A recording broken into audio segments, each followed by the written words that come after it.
ngasi ekoi honorable governor MC koi international Meitei Christian Youth Assembly ki taraf tagi koina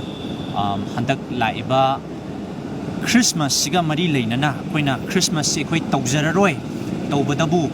Manipur gi santi sigi matang na santi thuna hanjin ba yana na bagi damakta madam da koina appointment amakak sek tawzar ba madam na harau appointment se piraga ngasi IMCYA gi International Meitei Christian Youth Assembly na aikoi ai samak na luching jaba as an ambassador oina luching jaba duga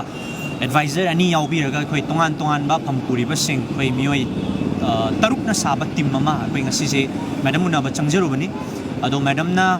koi da haibirak pa duga magi su thamoi gi warol haiba tare koi na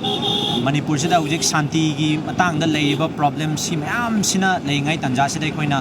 ningol chakubu phau tau khidrabani na koi su Christmas si koi madam koi tauraroi ge adubu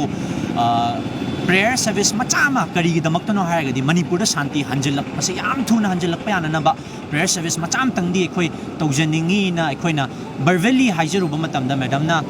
ma masa su yauna prayer service tu ma yaungningi haibagi apamba koi da phongdor le aduna hojik si koi date si 24 na 25 si koi yam thuna fix tawraga madam masa yauna Manipur gi santi gi matang da koi prayer service ama koi International Meitei Christian Youth Assembly sene koi chingjarakan na koi tawgadori duga madam na su koi na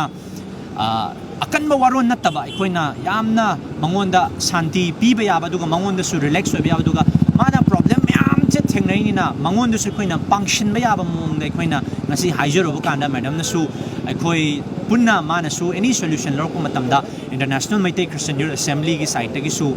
koi lokthok loksin tawna ba yaba mating se dum longmina se haiba wafam se madam na su thambire duna koi athubada International Meitei Christian Youth Assembly na luching jaraga koi kanglup mayam sibu loina koi baton tawjarakanda yamna dumdam gi oiba celebration nataba adu maming khaki oiba Manipur da santi hanjalak pa yaba prayer service ama honorable governor su yawraga koi sinna ba koi prepare tawjaragani ai se televan thamse